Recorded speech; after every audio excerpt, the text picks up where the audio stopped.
ऐसी घटनाएँ घट रही हैं जो पहले कभी हमने दुनिया के मंचों के ऊपर घटते हुए नहीं देखी है।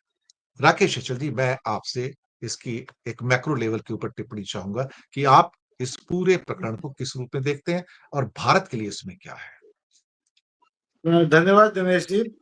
देखिए, आपने जिस एससीओ के सम्मेलन के लिए जिस शहर का जिक्र किया वो मैंने 2019 में देखा था, और तब इतना खूबसूरत नहीं था जितने अभी जो चित्र दिख रहे हैं, क्यों वहां तो हर दिन कुछ ना कुछ नया होता रहता है।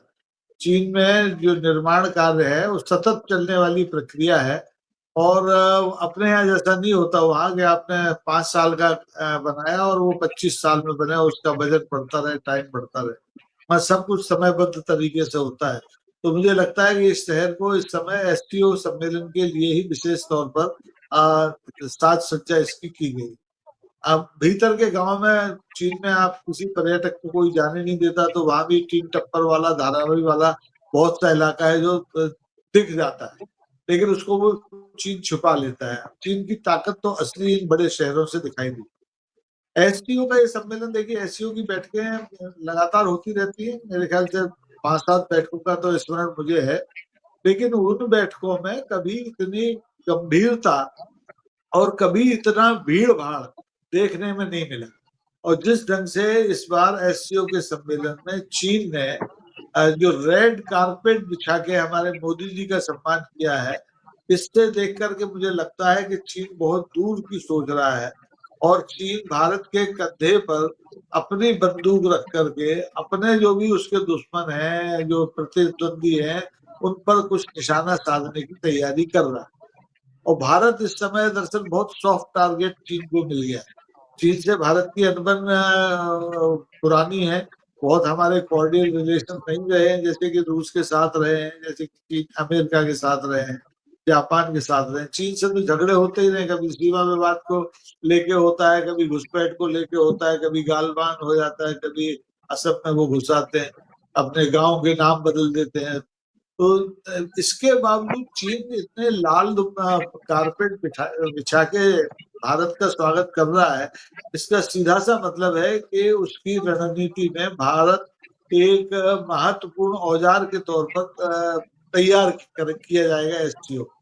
एससीओ में क्षेत्रीय सुरक्षा, आतंकवाद के मुद्दे, ये तो पुरानी कार्यसूची के हिस्से रहे हैं, लेकिन इस समय जब अमेरिका ने पूरी दुनिया पर टैरिफ पार कर दिया है, 75 से ज्यादा देशों को उसकी लपेट में ले लिया है, जिसमें भारत जैसे बड़े प्लेयर भी हैं, जिस पर 50%, 25% टैरिफ, 25% जुर्माना, और आने वाले दिनों में हो सकता है 250% हो जाए। तो चीन ने चुन चुन के भारत जैसे तमाम देशों को, जो अमेरिका से आतंकित हैं, प्रताड़ित हैं, डरे हुए हैं, जो अमेरिका को जवाब नहीं दे पा रहे हैं, उन सबको एक छाते के नीचे लाने की कोशिश शायद की है। और मुझे लगता है कि ये जरूरत जो है वो चीन की अपनी जरूरत है, ना तो इस पूरे दक्षिण एशिया, पूरे एशिया की जरूरत है, और ना भारत की ये जरूरत है। तो ऐसे में ये इस सम्मेलन से जो भी निकल कर अब बाहर आएगा, क्योंकि देखिए पिछले एससीओ सम्मेलन में तो हमारे लोग गए थे तो दस्तखत करके ही नहीं आए थे साझा वक्तव्य पर, क्योंकि उसमें उन्होंने आतंकवाद में पाकिस्तान का नाम ही नहीं दिया था।